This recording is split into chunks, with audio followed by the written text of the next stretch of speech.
Hi అండి. నమస్తే. నేను మీ హరిత. Welcome back to Haritha's home kitchen. ఇవాల్టి వీడియోలో సమ్మర్ స్పెషల్ డ్రింక్ బాదం మిల్క్‌ని ఎలా చేసుకోవాలో చూపించబోతున్నా అండి. ఇది చేసుకోవడం చాలా సింపుల్ అనమాట.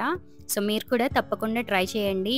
ఈ హాట్ వెదర్‌కి కూల్‌గా తాగితే చాలా బావుంటుంది. సో, మరి అది ఎలా చేసుకోవాలో చూసేద్దాం ఇప్పుడు. ముందుగా నేను 1 లీటర్ పాలకి చేస్తున్నానండి. సో, బాదం వచ్చేసి ఒక 30 కౌంట్‌కి తీసుకున్నాను. లేదు అంటే హాఫ్ కప్ తీసుకుంటే సరిపోతుంది.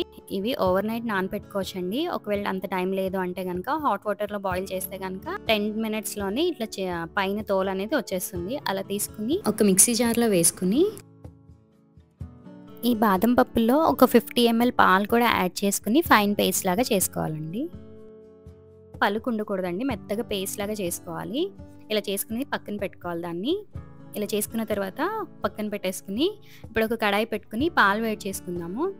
పాలు మరిగేటప్పుడు మీగడ అడుగు పట్టకుండా ఉండటానికి కొద్దిగా వాటర్ వేసుకుని దాని లోపల పాలు వేసుకుంటే గనక మనకి కిందన పాలు మీగడ మాడినట్టు రాదనమాట. సో, అందుకని కొద్దిగా వాటర్ వేసుకుని తర్వాత నేను పాలు వేస్తున్నాను ఇందులో.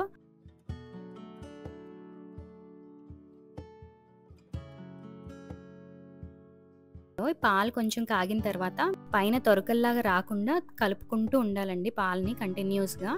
లేదు అంటే తరకల్లాగా వచ్చేస్తుందనమాట బాదం మిల్క్. మనకి తాగేటప్పుడు కొంచెం తొరకల్లాగా అనిపిస్తుంది. సో, అందుకని తిప్పుకుంటూ ఉండాలి. పాలు కొంచెం కాగిన తర్వాత మనం పేస్ట్ చేసుకున్న బాదం పేస్ట్‌ని వేసుకొని కలుపుకోవాలండి.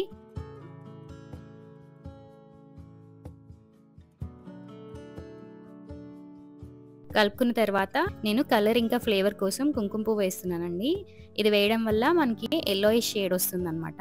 కుంకుమ పువ్వుతో వచ్చిన కలర్ సరిపోలేదు అంటే గనక లెమన్ యెల్లో ఫుడ్ కలర్ ఉంటుందండి. అది యూజ్ చేస్తే మనకి బయట మార్కెట్‌లో దొరికే బాదం మిల్క్ లానే వచ్చేస్తుంది కలర్.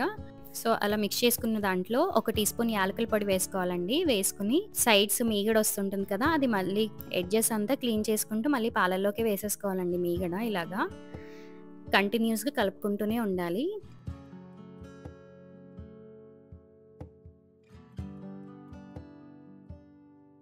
ఈ పాలకి నేను 3/4 కప్పు పంచదార వేస్తున్నానండి. ఎగ్జాక్ట్‌గా సరిపోతుంది.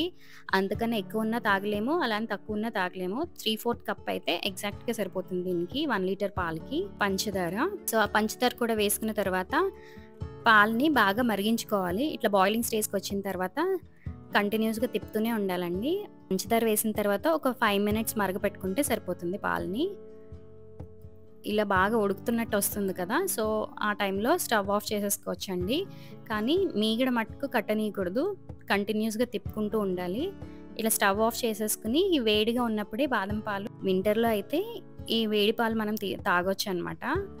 ఇప్పుడు మనకి సమ్మర్ కాబట్టి దీన్ని ఫ్రిడ్జ్‌లో పెట్టుకొని కూల్ చేసుకుందాము. ఇందులోనే నేను నట్స్ వేస్తున్నానండి. కొద్దిగా జీడిపప్పుని చిన్న ముక్కలుగా కట్ చేసుకొని వేసుకున్నాను. అలాగే బాదం పప్పుని కూడా చిన్న ముక్కలుగా కట్ చేసుకొని వేసుకుంటున్నా అండి. వేసుకుని దీన్ని కంప్లీట్‌గా చల్లారనిచ్చిన తర్వాత ఒక 2 అవర్స్ వరకు ఫ్రిడ్జ్‌లో పెట్టుకోవాలి. ఇలా ఫ్రిడ్జ్‌లో పెట్టుకున్న తర్వాత ఇలా గ్లాసెస్‌లో వేసుకొని సర్వ్ చేసుకోవడమే అండి. దీనికి పైన నేను గార్నిష్ కోసం బాదం స్లైసెస్ పెడుతున్నా అండి. అలాగే రోజ్ పెటల్స్‌ని వేస్తున్నాను కలర్ కోసం. అంతే అండి. చాలా సింపుల్‌గా చేసుకున్నాం కదా! బాదం మిల్క్‌ని సమ్మర్ స్పెషల్ డ్రింక్. చాలా ఈజీగా రెడీ అయిపోయింది. చాలా త్వరగా కూడా కంప్లీట్ అయిపోతుందండి. పాలు కాగడమే లేట్ అనమాట. సో, చాలా ఫాస్ట్‌గా చేసుకోవచ్చు. సో, మరి మీరు కూడా తప్పకుండా ట్రై చేయండి ఈ హాలిడేస్‌లో. చాలా బావుంటుందండి. టేస్ట్ అయితే అసలు మరి చెప్పక్కర్లేదు. బయట మార్కెట్‌లో దొరికేదానికంటే కూడా చాలా బావుంది టేస్ట్ అయితే. మీరు కూడా తప్పకుండా ట్రై చేయండి. ఈ వీడియో కనుక మీకు నచ్చినట్లయితే తప్పకుండా లైక్ చేయండి, షేర్ చేయండి. అలాగే హరితాస్ హోమ్ కిచెన్‌ని సబ్స్క్రైబ్ చేసుకోవడం మాత్రం మర్చిపోకండి.